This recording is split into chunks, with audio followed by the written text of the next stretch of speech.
Some of the topics that I've discussed on the Ask Dr. Gill podcast have been more spiritual. And today I want to be talking about a topic that is more spiritual from an essay by a gentleman named Matthew Fox called The Blue Man.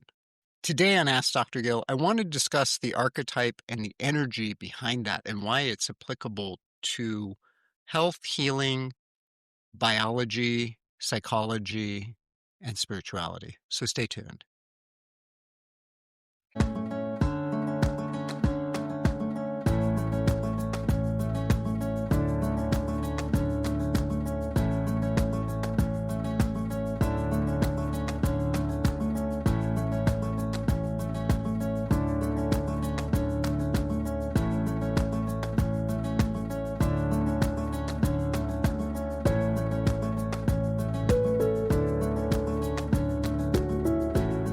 Hello and welcome to Ask Dr. Gill. I am your host, Dr. Gill Winkelman, and today on the podcast, I want to talk about something that I found really fascinating, that I read this article or an essay by a gentleman named Matthew Fox. He's a former Catholic priest who ended up leaving the church. He may have been excommunicated now that I'm thinking about it, but he has his own sort of spiritual group, does a lot of things around men's awareness and healthy masculine attitudes. And I just want to make a quick note that I am going to be using non-gender neutral terms today, in part because Mr. Fox has used those terms in the essay, and it's just easier.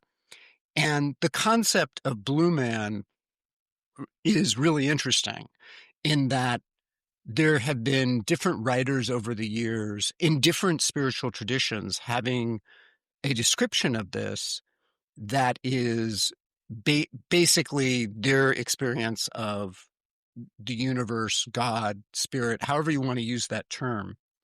And for example, Swami Muktananda in India has this description of the blue man, but so does Hildegard van Bingen, who was a 12th century, I think she's actually been canonized, so I think she's a saint. She was a musical composer and spiritualist.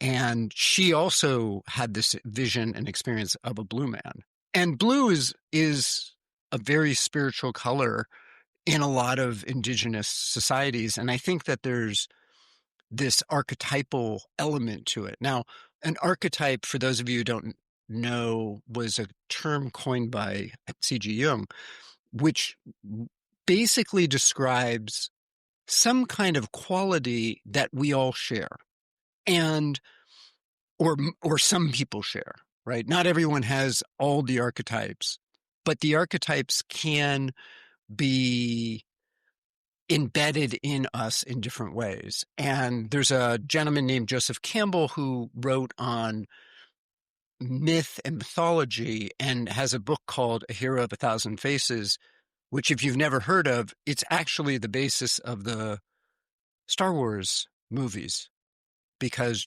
George Lucas read A Hero of a Thousand Faces and put the timeline, if you will, of the hero's journey into space and in the future, in a sense.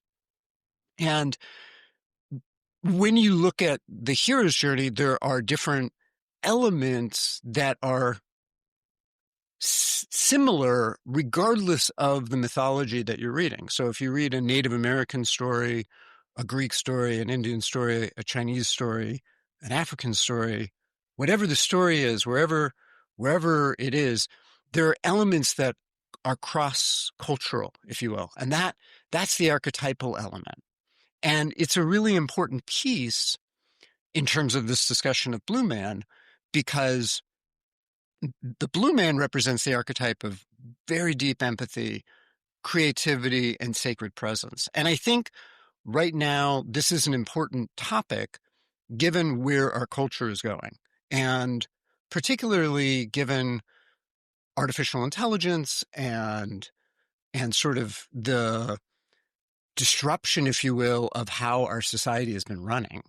And can be very stressful for people. So that's kind of the context I wanted to kind of share with you about this. Now, It's interesting in terms of the blue state. I think that there's a place that we like to go. And I could do this as another podcast, but I'll briefly mention that there's something very healing about water. And water actually has, even ocean water has no color necessarily. It's reflecting the sky above. But there is something about the blue that is soothing to our systems. And when you can connect to this archetype from a neuroscience perspective, what's happening is that you're engaging the ventral vagus system in the body and bringing in the parasympathetic state. So you're getting more co-regulation, you're getting more oxytocin, which is a hormone that helps relax and open our hearts, more serotonin to make us more, happier, and more compassion that comes through. So trauma, chronic stress, our overstimulation, things that pull us out of our parasympathetic into the fight, flight, freeze, that's actually helping. The blue man state is actually helping. And I'll talk in the second half of the show the practical elements of this. From a spiritual point of view, what Matthew Fox is discussing is how blue man is opposite what he might call an empire consciousness. And this essay was written before AI. It was probably written about 20 years ago-ish, I would say. And part of the thing that I think we're seeing today is that the hierarchical elements, what he would call empire consciousness, are starting to crumble. And I'm speaking to men here more in what I'm about to say, this changes how men function in the world and what our role is. Because before this sort of, I'll say, awakening, what was happening is that we would just go through these roles and lead in a way that wasn't always healthy. It was more about dominance. It was more about extraction. It's more about creating layers of hierarchy, of who's on top, who's not, who's in the middle, who's on the bottom. And I think that when you get into the state of the blue man, and if you read the writings of Muktananda, he talks about how this is in everybody, that everyone and everything is connected. And that's a really different state. This brings us out of separation, out of the need for competition. And it brings us more into a place of compassion, a place of presence, a place of clarity. And I think that is an important factor in terms of, and by the way, why I'm talking about this, because I think now more than ever, we should be working together to understand. I mean, there's technologies that are becoming available that we have no idea how it's going to impact us. And I'm not saying they're bad. I'm not saying they're good. But I think without working together and asking those questions, like how can we use this to better serve everybody and the planet, we're going to be going down a road that could lead to our own destruction. And so I think when you look at it from a different perspective, I mean, just looking at economically right now, I read somewhere, I think it's the top 10% of the world owns over 50% of the money and resources. That's a really bad distribution of wealth. It's like a bad game of Monopoly. And I think this is why Blue Man is a really important piece of this. And where Matthew Fox is talking about the activism in regards to this. So now the other aspect that I think is really important about blue is it's a very creative color. And Fox discusses this idea that's inherent within spirituality. And I'm going to talk more about creativity in the second part of the show, but blue is this color that isn't just about healing. It's also about purpose. It's about how do we listen to our inner voice and find what's creative for us, to reconnect to something. And creativity, and this is the big piece that I want to share. Creativity is very important to health, particularly mental health, because when you're creative, you are actually releasing lots of hormones and neurochemicals that are helping you feel better. And it doesn't matter if you're doing it because you're going to make money doing it. It's just about doing something creative that then allows you to sort of settle into this parasympathetic state. And it's doing all kinds of things in the body. It's changing your emotional state. It's changing your sense of purpose.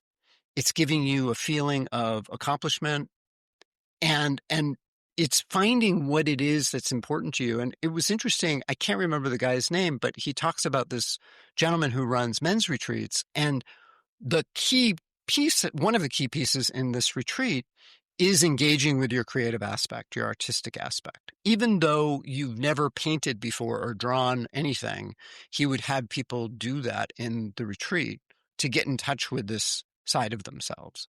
So, all right, so we're going to take a quick break. And on the second half of the show, I'm going to talk more about shadow aspects of this and practical applications of how to engage with this within yourself. So stay tuned.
Hello and welcome back to Ask Dr. Gill. I am your host, Dr. Gill Winkelman. And if you have any questions or comments, please feel free to send me an email to info at askdrgill.com. And what I would like to hear from you is how useful these things are. And it would be great if you listened to this and you got something out of it, if you'd let me know. It's really helpful because then I can kind of reassess sort of topics that I might go to. So you may not have a specific topic, but if there's a show that you've listened to that you found helpful, let me know. Or if there's something you want me to go deeper in, let me know that too. All right. So I've been talking about Blue Man. I want to talk about some of the shadow sides of this. So this is another concept of Jung in terms of the shadow. And I will say, and I will probably do another talk with this, and I may have a friend of mine on who's a Jungian. I have a bunch of friends who are Jungian psychologists. And shadow is misused a lot in sort of the literature. I'll just say that. So shadow, that the way it's used is things that are the dark side of what it is that we are of ourselves or what we're engaging in. But from a purely Jungian perspective, shadow is really about what is it that I don't see about myself. And shadow can also be good things. And as an example, I mentioned before the break about how someone that does these workshops, he has the men work on becoming more artistic. Well, for many people, that's a shadow side, right? Because they don't know that they have this gift inside them.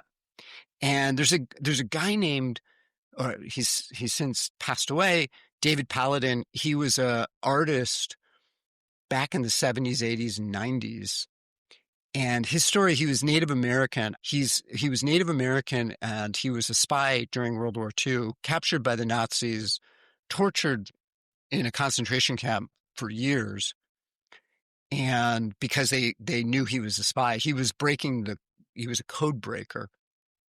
And he basically, after the war, went back to his home to die. And the shaman there said, "Call your soul back." And he threw him in this lake, I believe it was, with a rope tied around him, and basically made him find himself and calling all parts of himself. And the way he describes it is he had to forgive all of the people who tortured him. And he thought he was going to die at that point, and he ended up living. And if you look online, you can see some of his artwork. It is absolutely fantastic. And this kind of came forth after this, and he didn't know it was in him. That shadow, right? Not saying that you need to be tortured and, go through a near drowning and near death experience to find it. And hopefully you don't. But this is an extreme example, obviously. Shadow can also be a negative thing, right? And this is kind of the way that it's used in the sort of mainstream is.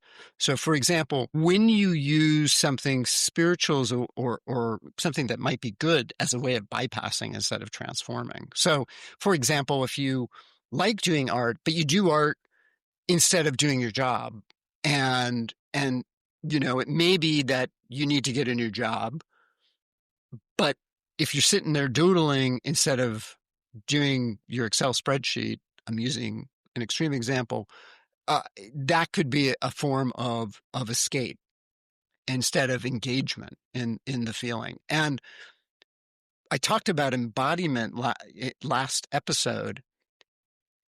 Embodiment is required to engage with the blue man.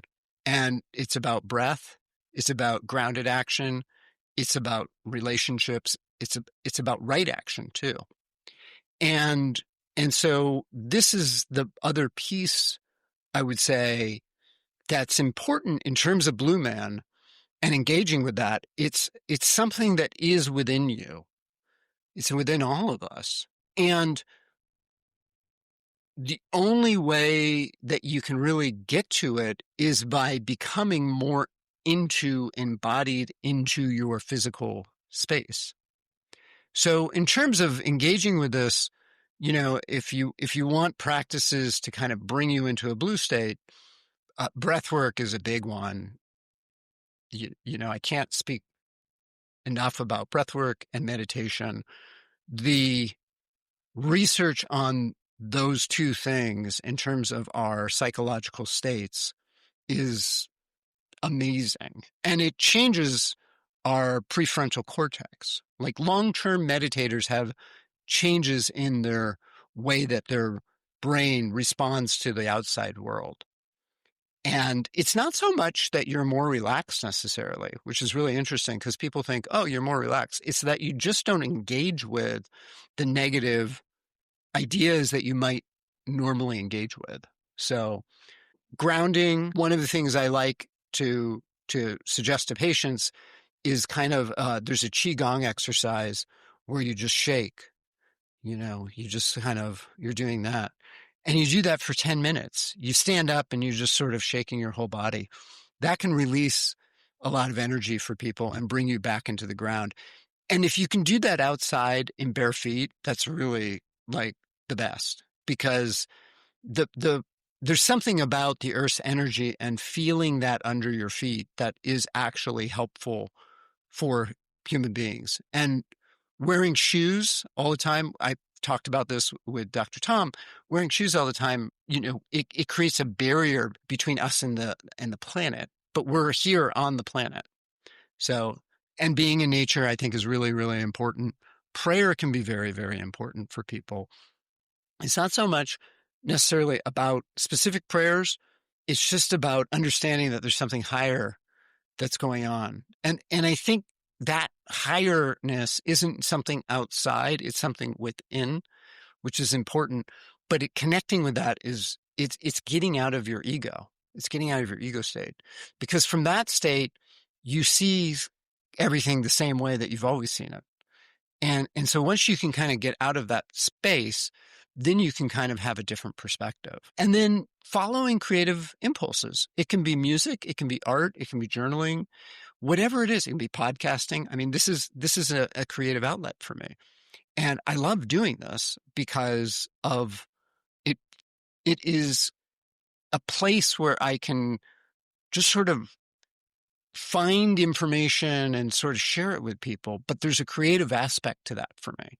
So, and then of course, engagement with others, being able to co-regulate if you have a partner, having meaningful conversations, talking to other people, and engaging in these kinds of conversations, I think is really, really important. And particularly for men, I think men in our society tend to isolate ourselves. And I do think that there's something about how it's important to go inward and find something within ourselves, whatever that deep thing is. But engagement is also really important as well. Overall, I would say that this matters because we're in such a place of chronic dysregulation, collective trauma, polarization. Blue Man is a symbol of unity and how this is all within us. And finding that and sort of understanding, wow, we're not that different. It doesn't matter where we come from, what our background is. All of this is part of the unity. And Muktananda talked about that in his writing. Everything is connected. Everything. And by the way, it's not just Muktananda. There are so many authors and mystics that talk about this across all kinds of religious